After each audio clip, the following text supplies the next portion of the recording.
Hello, Millings TV fan. This is Milling po. Kamusta po sila? Ano po ang inyong pinagkakabisihan? Tayo po ay busy at nakalabas today. Kaya lang po is, buti hindi po tayo inabot ng ulan. Kaya po kakaunti ang tao sa supermarket. Nasa South Supermarket po tayo. Tagal na po tayo hindi nakabalik sa kanilang store.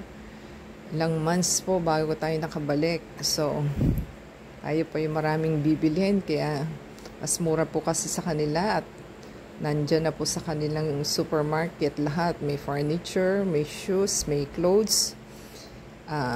The same time, kung ano po yung kailangan nyo, halos nandyan na po sa store nila. Kaya masarap po magpamili sa kanila.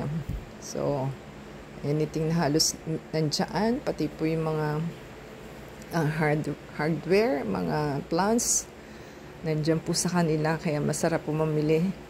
At mura din naman po sa kanila. So, yan po ang ating favorite na supermarket store na hindi na natin na bisita uli. So, namnamin po natin ang ating video sa ating pagmamall. Sana po masiyahan sila at baka po nandyan yung mga kailangan ninyo.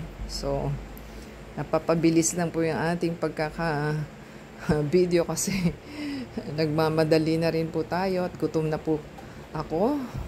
At the same time, hindi pa po tayo nakakakain kaya kailangan po is nagmadali na lang tayo. Yan po yung ating map na nakikita ninyo, yung kulay green kasi kailangan na po natin ng map na yan. So, hindi na ako namili na online kundi virtual po tayo bumili kasi 200 plus lang naman po yun. At maganda naman po siya. Nakikita ninyo kaysa sa online, yun po ang difference pagka virtual sa online. So, marami po tayong pinamili at puros pagkain at saka toiletries po and mga detergent, meat section, fruits and vegetables po ang ating mga kinuha. At yan po ang inyong makikita habang tayo ay bumabaybay sa ating kailangan. So, hintayin lang po natin at mag-viewing po muna tayo.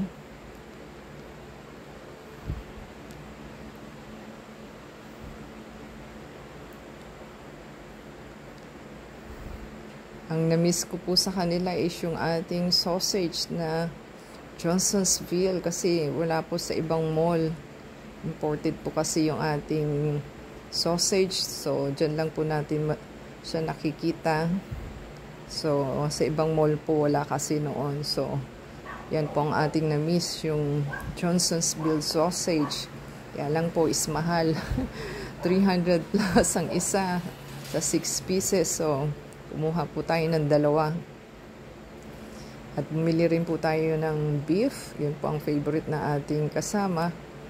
At yung mga junk foods na imported na masarap at hindi maalat, yun lang po ang madalas na binibili, tsaka yung mga peanut po. So, meron po tayong nakuhang grapes, apple, may pechay po tayo at maglalaga po tayo ng beef. At the same time, kumuha po tayo ng patola. At tayo po ay magmimiswang patola. So, masarap po ang ating pagkain. Yan na po yung mga pinamili natin. Nakabili po tayo mga lace na imported. So, tayo lang po natin. At mahirap po mag-video kapag nag-shopping ka. hindi mo po ma-shoot yung mga gusto mong i-capture.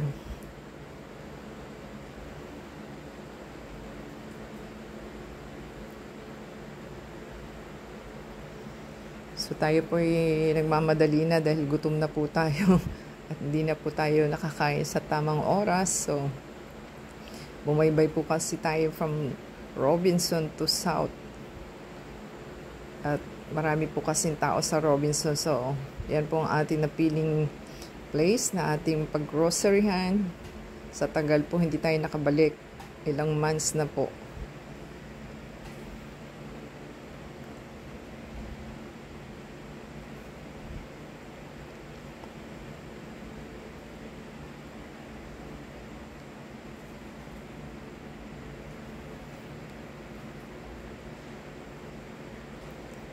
So, nandiyan na po tayo sa fruits and vegetables. So, buha po tayo ng grapes, apple.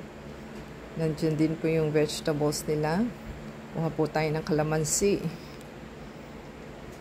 So, kung nakarating ka po sa ating pinali na ating video, paki-subscribe po, comment down below, at i-shout out po natin ang inyong names sa ating next video, and sa Facebook, Twitter, TikTok, and Instagram. And don't forget po yung mag-subscribe, and sa Facebook, Twitter, TikTok, and Instagram.